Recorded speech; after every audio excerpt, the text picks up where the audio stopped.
إن الحمد لله نحمده ونستعينه ونستغفره ونعوذ بالله من شرور أنفسنا ومن سيئات أعمالنا إنه من يهده الله فلا مضل له ومن يضله فلا هادي له أشهد أن لا إله إلا الله شهادة تعظيما لشانه وأشهد أن محمدا عبده ورسوله الداعي إلى رضوانه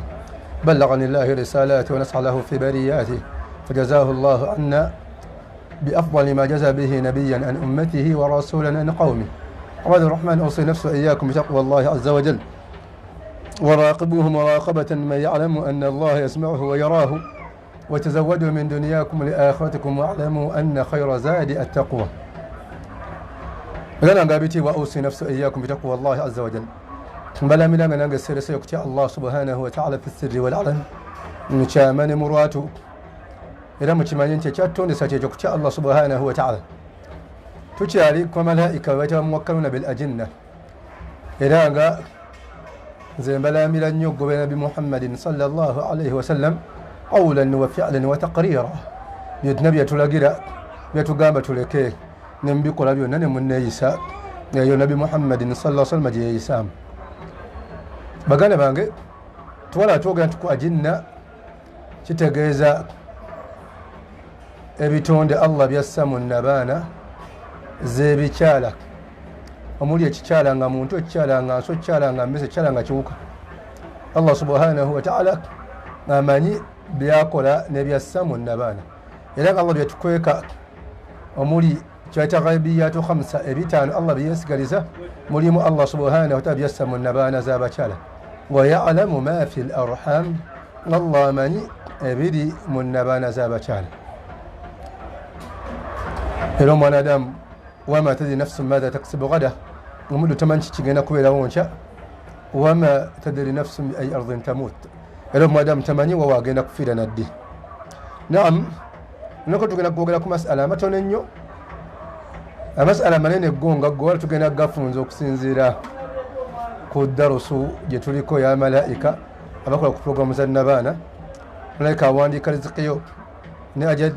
n'emirimu gy'ogenda okuba nti okola n'okuba nti ogenda kuba mulenzi oba muwala, adhakarun am untha, ogenda kuba shaqiyun am sa'id, ogenda kuba mulongoofu oba mwononefu. Twani malaika oyo alabiriza nnabaana muba nga mulina ekiguddemu kaliba ettondo n'agamba Allah subhanahu wa ta'ala huwa a'lam. Allah ate nga yasinga okumanya nti wakaa fiiha, kati mu nnabaana muguddemu nutfa, muguddemu ettondo, wa huwa a'lam, Allah nga yasinga okumanya thamma tamala. Newajja ku bigambo by'abasajja abayahudi entegera gye baali balina paka Allah subhanahu wa ta'ala weyassa nabi Muhammad sallallahu namussaako obubaka obw'enjawulo. Muhammad bino yabitugaana ekisooka ityanu almar'a wa hiya haida, omusajja okugenda eri mukyala we ng'ali mu nsonga. Rasulu sallallahu alaihi wasallam yakitugaana ku lugagamu ku makubo omwanadamu nga waba akoze ekikolwa ekyo omukyala n'afuna olubuto, bino bisobola okutuukawo. Manyi bagamba nti ityanu almar'atu, ogenda eri omukyala, ityanu almar'atu, ogenda eri omukyala wa hiya haida, ng'omukyala oyo ali mu nsonga.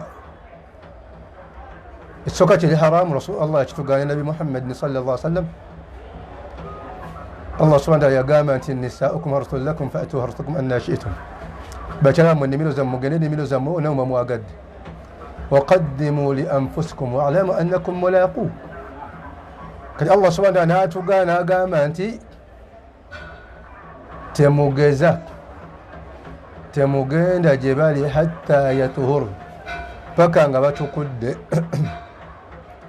Fa idha tahurna fa'tuhunna min haythu amarakum Allah, naba nga batukudde mugende nga muyita mu kkubo eri Allah lyabalagira eri mu maaso, si balya bisiyaga, si mabega. Nukta zino ziri hassasa naye nsaba Allah subhanahu wa ta'ala atusobozese nja kufuna ngeri gye nzifunzaamu tuzitegeere. Naye ekigambo ky'abasajja abayahudi bogamba nti omusajja senga agenda eri omukyala ng'ali mu nsonga aba azaala omwana nga mulenzi ate nga wandali, oba okuba nti azaala omwana nga wandali olw'okuba nga wagenze gyali nga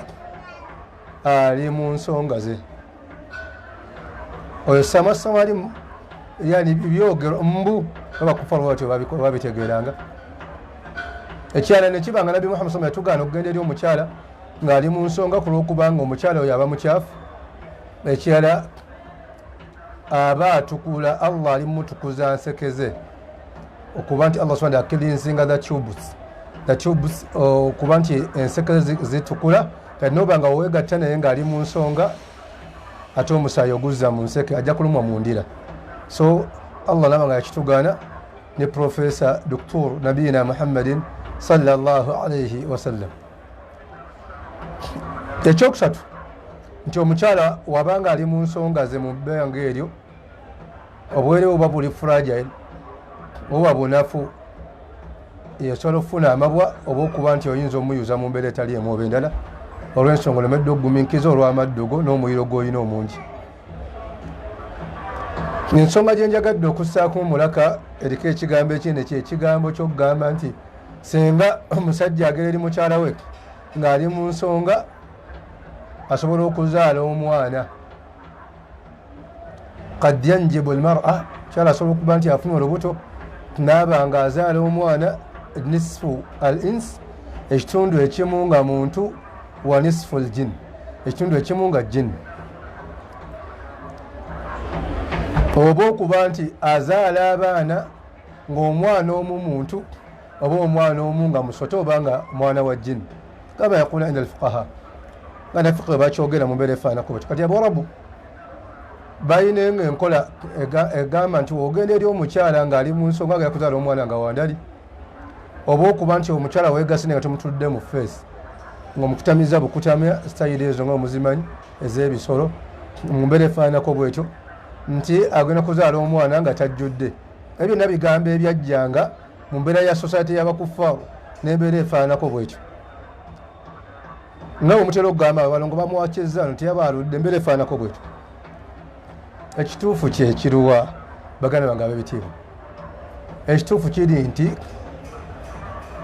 puroguramu z'omukyalo okuconcevinga ofuna olubuto bwogga nti bala ennaku ovulation weebeerawo biki byonna tubaatisa bubaatisa wabula omukyalo ofuna olubuto bangi bafuna n'olubuto nga tebafunye ovulation oyinaga nafuna olubuto lw'omwana ono nga simulabidde nga sigenze mu nsonga tafunye periods owulira sagenda mu periods naye nenfuna olubuto lw'omwana ono so that can happen ko Allah subhanahu wa ta'ala huwa a'lamu bikum idh ansha'akum min al-ardhi wa idh antum ajinatun fi butuni ummahatikum Allah yasinga otumanya kuba mu dunia tutandikawo n'otuwale nga tukyali buzizzi mu nabana z'abamama baffe kati bingi byemwogera mu mbeera y'okubaatisa wabula nga ate waliwo ekirala kati mu mbeera y'okugamba nti oli azadde omwana asobola okuzaala omwana nisful jin wa nisful ins situndu nga jini situndu nga muntu okibaawo ddi kubanga omusajja agenze eri omukyala mu kiseera Allah oyatugaanira okugenda gy'ati dde mu mbeera y'okuliko okuba nti omusajja agenda eri omukyala nga tasomye dua Allahumma jannibna shaitan wajannibna shaitan ma razaqtana kwe kuba nti ogenze eri omukyalawo nga tosomye dua. Ye Sheikh mukola ta'liq yagamba nti qad yasbiquka aljin jin sobola okusooka mu mbeera ya ejaculation embeera y'okuba nti liwamu amazzi gaayo bunabana y'omukyala wava okugamba nti ono yazadde omwana omu muntu ate omulala yazadde musota baba bakozesezza nabaana yeemu naam naye ng'ate bataata banjawulo bibeerawo ddi senga omusajja agenda eri omukyala ng'ali muhiidi oba agenda eri omukyala nga tasomeddwa oba agenda eri omukyala tamaze kwetukuza kuba kwetukuza kulimu emiteeko giri ebiri awo mu aya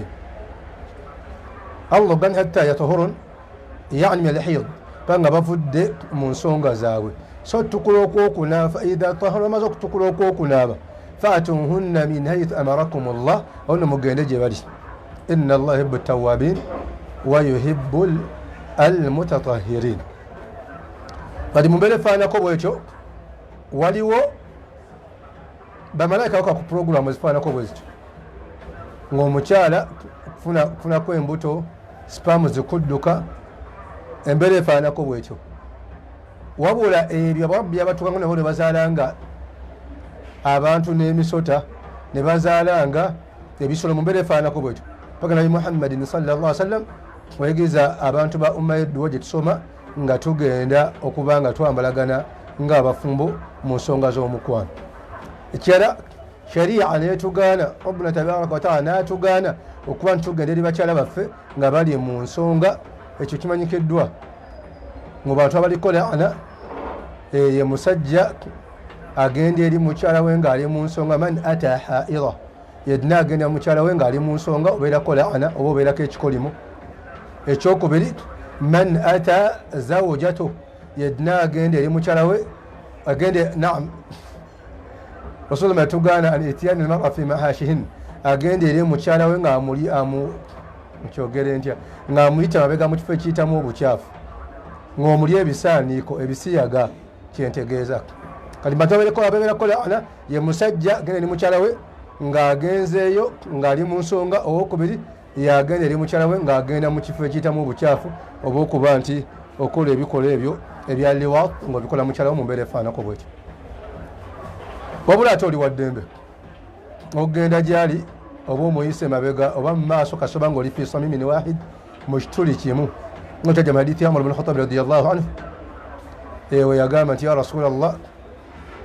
tagayyartu lihli laylan nakyusiza engeri gyengenzeemu eri mukyala wange mu lugendo ekiro kya leero. Fasakata rasul sulu nasirika. Umar naddamu n'amugamba nti ya rasulallah tagayyartu lihli laylan nakyusiza engeri gyengendamu eri mukyala wange. He was talking about the styles, about the maneuvers. Yayogera ku style engeri gyazikozeemu leero zibadde zanjawulo. Rasul n'asirika. Umar naddamu n'amuddinga rasul n'amugamba wange ntegedde bal n'amugamba naam oli waddembe okukola ekyo oba style ozikoze otya wabula wattaqi addubur togeze omukyala n'omuyita mu kifo ekiyitamu obukyafu. Sharia nebanga etugaana baddu ba Allah subhanahu wa ta'ala. Mumanyi okunyumirwa okitegeera mbeere nanyuma si kituufu kuba nti muyingira mu maaso naye mabega wava enajisi si kituufu. Enkola sintu tuyingira maaso naye mabega naye mu kifo kyekimu. Oli waddembe awo okukozesa sitayiro zonna z'oyagala okitegeera ebbanga ly'omalanga wasomye edduwa ng'ogenda kwegatta naye oba mwesudise oba mweralise oba mukoze mutya oba sitayiro muziyise mutya oba kamese oba kawojjolo oba kayenje mwe abamanyi ebbanga lye mumalanga muli mu kifo Allah kyeyatulagira. Oba kabalaasi oba kaki oba kaliga muzoogerawo amannya mangi okitegeera. Oba bika by'amasibo gezo sitayiro ya tekino oba sitayiro ya opo oba eyoono yaki gwamanyi wabula fi samimin wahidin mu kifo ekyo kimu. Allah kyeyatenda mu Qur'an al-Karim n'agamba nisaa'ukum harthun lakum fa'tu harthakum anna shi'tum wa qaddimu li anfusikum. Naam, ekirala ku nsonga y'okuba nti omuntu abeerako laana bamalayika bano ne baba nga tofuna baraka na bulungi senga omukyala wo muyite emabega ekyokubiri senga ogenda gyali noba nga ogenze gyali ng'ali mu nsonga netugamba ekyokusatu kwe kuba nti ogenda gyali mu mbeera nga tosomye dua ey'okwambalagana. Olunaku lumu siyar alami nubala nabi muhammadin sallallahu alaihi wasallam sahaba yakola aqiqa rasul yagisomesa sahaba n'agikola tugambe nti yekolera aqiqa kuba bataata baabwe baali bakufaaru ate baali tebamanyi ensonga zaki za aqiqa yekolera ani aqiqa. Kati rasul sallallahu alaihi wasallam yaliko ku mukolo gwa aqiqa yani rasul sallallahu jaa inda al-iqu yajja ku aqiqa okuba nti sahabi alhamdulillah yesalidde aqiqa wa hadha jaiz shar'an kikkirizibwa amateeka g'obusiraamu tekigaanibwa. Kati mu kiseera ekyo emmere etuuse abantu batandise okuba nga bagenda kuwunya ku gwaddyo bejaga yani wamenawa mikono alhamdulillah kakula kimeshaingia kimepiga hodi yani kimeingia betegeka emmere ja mashaallah emmere ebeera wa Abdurrahmani agimanyi ey'omuceere owulira embuzi zizze kubanga nze ku nsonga z'ennyama y'embuzi ezo embuzi yo nza n'okunkubira essimu ne sigikwata enfuula kirala ensonga kati sira alami lubala kitabo kya mumanyi munene Imam Dhahabi ne wajja alhayya omusota yani inda aliqu gwajja mu kiseera kyokulya oba kyokuba kya aqiqa kati mukujja omusota gwajja mu ddiro lyennyini mu ddiro basajja batudde abali b'emmere abalungi ejjubba zigaziyaawo musota ne gujja kyegwajja ekibeerawo buli omu aba akimanyi abantu basambagala batagadde abagudde eri bazirise afunye kamunguluze hadithi ezo embeera zagwa ku basahaba ridwanullahi alaihim kati ne baagala okuba nti bakuba omusota ogwo rasulu sallallahu alaihi wasallam n'abagamba nti da'u lhayya kyamugekebaki basahaba basansabaga bawoggana batya n'abagamba nti hatha akhuhum yaljin oyo muganda we maki majin yani istaghrabu ashabu rasuli watahiyau basaba bewunya ne bekanga kwa bagamba nti hatha akhuhum yaljin oyo muganda we majini fene wafe abantu banyi bayina ebintu ebyo nga babikolako ngeri ya shiriki bayina engozi ekika bayina timba w'ekika naye byenyumiriza mu nga tebakimanyi biva kuki mumbeera efaanako bwetyo naye nga embeera yokuba nti abantu bawa ebisolo ekitiibwa n'akuraishi abasajja abakufaru babiina kwego nabi Muhammad sallallahu alaihi wasallam ma ja'ala Allah min bahiratin wala sa'ibatin wala wasilatin wala ham hii aya bwetyo weri zaali nsolo za njawulo abawarabu zibalinga bakkirizaamu ennume nga terinyirangako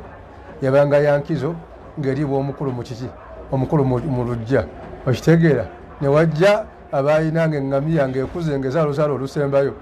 okitegeera akayana akataka akaŋŋamiya ng'abalaalo bamanyi okulya obwana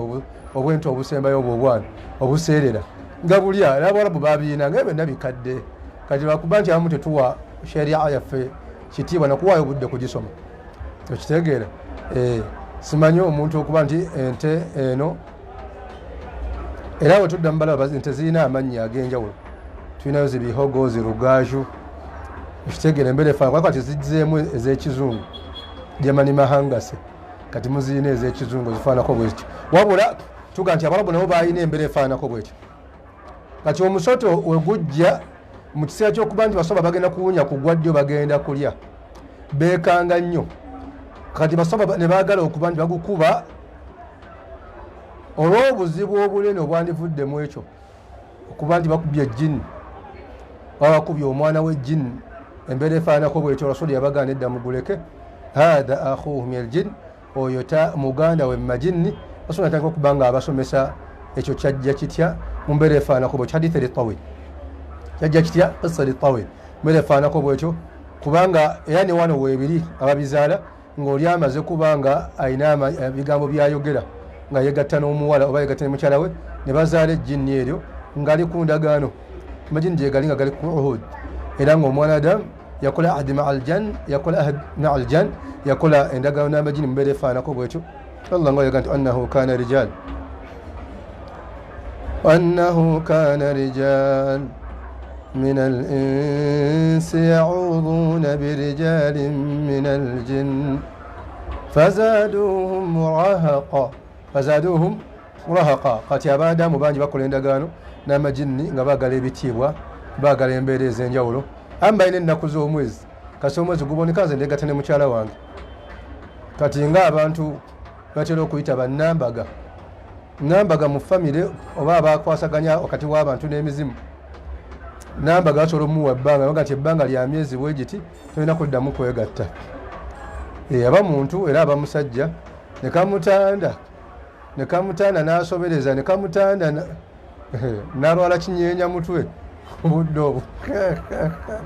amajini gamunyiga obucungwa naye yeebuuza ekimutuuseeko kati embeera abamu balina ohudi ezifaanako bweziti nedda negatta omwezi gubonese neganyinaku z'omwezi bweziti kati abatabiina mwebaze allah subhanahu wataala okuba nti muli kulamu obulungi nga temutambuliza bulamu bwammwe nandagaano za shayatin kati abadde mu kuyingira mu mbeera ezo shayatin zibawamba era mutera okubyogera bingi lo spam accounts ne mugamba alina spams zeezo without heads bingi mubyogera naye temumanyi biva kuki kulwokuba nga abantu bangi bajoga allah subhanahu wataala ne baba nga bawa beewa era beewonga eri shayatin ne baba nga bakosoba mu mbeera efaanako bwetyo baganda bange ab'ebitiibwa kanabi muhammadin sallallahu alaihi wasallam tunasomesa basaba edduwega nti idha ata ahadukum ahla nga waba agenda eri mukyala we agambe nti allahumma jannibna shaitan wajannibna shaitana ma razaqtana okuba nti omwadamu asoma edduwa eyo eddiini lireme kusooka ku mukyalawo oba lireme kuweweeta otuuke ekiseera nga toyinza kubanga ejaculate oba ofuna kimuyita premature ejaculation oba low sperm accounts nga wemubyogera rasulu sa sallam tusomesa mu mbeera efaanako bwekyo baganda nga biti njadde balaga sayidi ngayina baga sayidi njagande bagende sayidi b embeera efaanako bwetyo baganda nga biti bwekiyala nti abakyala bamu bagenda bawasa nga balina uhud endagaano ze bakola mu mbeera ya shiriki okuva ewaka oyinza okuba nga wasiza muwala mulongo nga tagenda funa lubuto paka ngaokoze emikolo ye emikolo gyalina okukola egyokusiibula abalongo era nga tafuna lubuto kubanga wawasa nakato wabula edduwa ze tusooka okusoma wano ng'omukyala omuleesi n'omukwatako nosaba edduwa allah akuwa obulungi omulimu akuwonya obi obumulimu allahumma jmaa bainana bilkhair okitegeera okuba nti osaba allah atugatte wakati waffe mu bulungi nasala wakati we rakaa bbiri ibayita salatu zawjaini maa essala y'abafumba babiri abagenda okwambalagana eryo nno libadde ala ddene bingi byoba wewonyeza okuba nti omukyalo naayingira mu maka n'ebyokoola n'okuba nti ayingira mu maka ne balubaale n'okuba nti ayingira mu maka n'embeera eyo eyeewaabwe kubanga wamujja mu busoga wamujjawa wamujja mu bashiriku wamujjawa jjajja akyalemedde ku nnyimbe ezo edduwa ze tusooka okuba nti tusaba n'okuba nti asaala eraka bbiri nga yakayingira ewakaawo nkola ya sunna baddu ba allah subhanahu wataala enyagadde twaba malaika bye bakola ngaonyagadde obalaga nti ate shayatin yo zizanya kuzanya kufaanako kutya ngaera omusajja asobola okulwaza mukyala we naabanga buli waayiwamu sipamuzize oba amazzi ago ne gaba nga gamuvaamu ng'ate omukyala afuna ebizimba nga shayatin zigakozesa okukola engeri y'amagi gaazo bimuyita ebizimba zemuyita fibroids nga buli wazirongoosa ziddamu muzanyira ku baana bakabejja ate gwe mutamanyi embeera efaanako bwetyo njagadde manyola embeera efaanako bwetyo kati bino omuntu alina obyekwatako okuba nti afuna suhbatu lmalaika malaika okuba nti baba mikwano gye n'okuba nti afuna security ey'amaanyi sheekhe yawandiika ensonga ziri ssatu yagamba ekisooka qiraatu lquran tokuba nti buli kaseera quran agyesibako okugisoma n'okuba nti agiwuliriza nagamba nti ekirala assala tokwekwata ku swala naddala eya jamaa nagamba ekirala waladhi yusabbih wayastaghfir wayukabbir wayuhallil kuba nti ogamba subhana allah alhamdulillah allah akbar la ilaha illa allah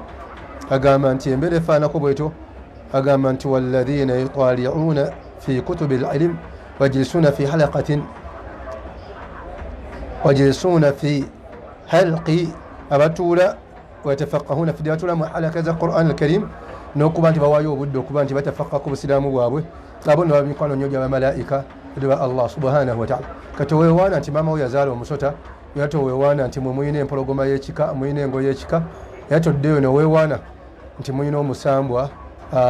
ezo nno ziba ndagaano zeba bakola bajjajja bammwe zebakola ne shayatin mu kwegatta ne bajjajja bammwe abakazi ne mubanga mubonaabona paka nakati era nga mwewaanira mu majinni ago tabaraka llahu fikum nafa bikum وكثر من أمثالكم. السلام عليكم ورحمة الله وبركاته.